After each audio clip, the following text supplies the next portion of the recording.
basır. Bax, gözlərimiz parlayır. Biz Azərbaycanlılar çoxumuzun gözü qara gözdür. Bu avantajdır. Qara göz parıldayır, düzdürmü?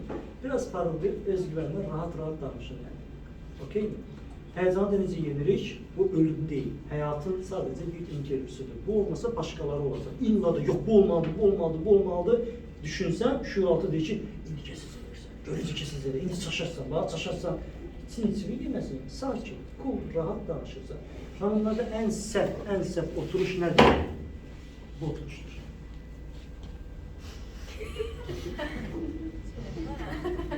Bilən Başına. Biz dolu kızlar hamısı belə gezir. Bu oturuşu eləməyin xanımlar. Hər zaman düz oturun, bir dənə bucaq verin yana və salam. Əgər doğrudan da elə bir mentalitetdə böyüsənsə ki, ayağı qaldırmaq sənə biraz kompleksli gəlir, bacarmırsansa, sıxılacaqsansa, bu səni sıxacaqsa, özün deyilsənsə bu tamam eləmə. Belə saxla, biraz da bucaq ver, oturdun və salamla danış. Aydındır, bu da duruş.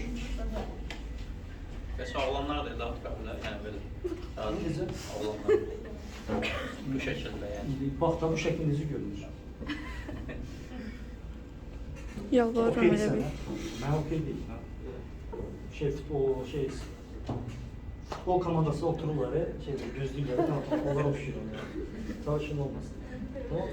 Kinolarda, filmlərdə, YouTube'da baxın necə otururlar namizədlər yəni. Bu məsələdə hansına aiddir dostlar? Təbii ki, ortada stol olmadığımız, açıqsan, çılpaqsan, bütün bədənin görünür. Stol olanda rahatdır, stolun arxasında izləmək, nə var ki? Amma əsas məsələ dedim ki, bu cür intervyularda qabaqda stol olmur. Problem onda olur, bütün bədənini nümayiş edəbilirsən yəni. Aydındır? Belə.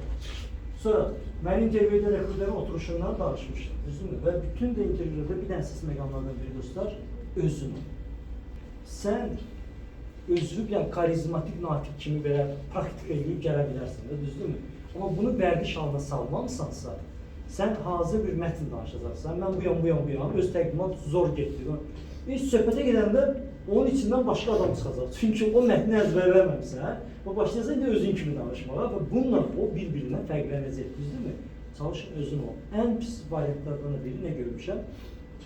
12 nəfər rəqib namizədlər də otağın içində olur. Onlar da orada otururlar. Sən bir-bir çıxıb onların qabağında, rəqiblərin qabağında çıxış edirsən.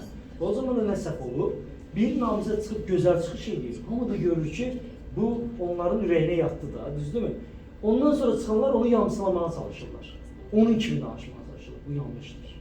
Özün olmalısan ki, axıra kimi o kontrolu qorumaya çalışmalısın. Sən özün olmasan, bu özün dediyinləri bu ana qədər bu seminarda nə öyrədir? Düzgün düşüncə tərzi, düzgün baxış, düzgün oturuş, düzdürmü? Bunu özün olacaq qədər oturtmalısan. Təbii, təbiiləşməlidir yəni. Aydındır, təbiiləşmə levelına qədər oturtmalısın yəni. Ki, onu deyim, mən bu işə təzə atılanda özümlə məşq eləməyə, şirkətin bazısına girəndə mən gözümü kontrol edirdim və bu mənə yorsa belə göz baxmayasınız, diqqət edəcəksən, üzlərinə baxacaqsan, bu nə vaxta kimi, artıq özüm olana kimi, bu artıq mənim öz şəxsiyyətimi formalaşdırana kimi, indi mən onu məşq eləmirəm. Praktiki, haradayım mən? İşdəyəm, bitdi. İşdəyəm və ya sosial həyatdayım, işdəyəm, sosial həyatdayım, bitdi. Sosial həyat başqadır. Sosial həyatda bir xanımsansa, sən öz gözəl ayaqlarını göstərmək istəyirsənsə və bundan zövq alırsansa bu gözəllikdən və bunu mənim göstərməyində okeysənsə, mənim də buna təbii ki, baxmağım sənə okey olmalıdır, düzdürmü? Yenə də qalır mənim şəxsiyyətimə, özümə sığdırıramı ki, o xanımın qarşısında özümü sındırım ki, mən sənin ayağıma baxıram. Elə olanlar okeydirlər. Yəni, buna, amma elə kişi var ki, özünü sığdırıb bunu eləmiş, baxma yəni. Bu şey incə nüansları. Belə.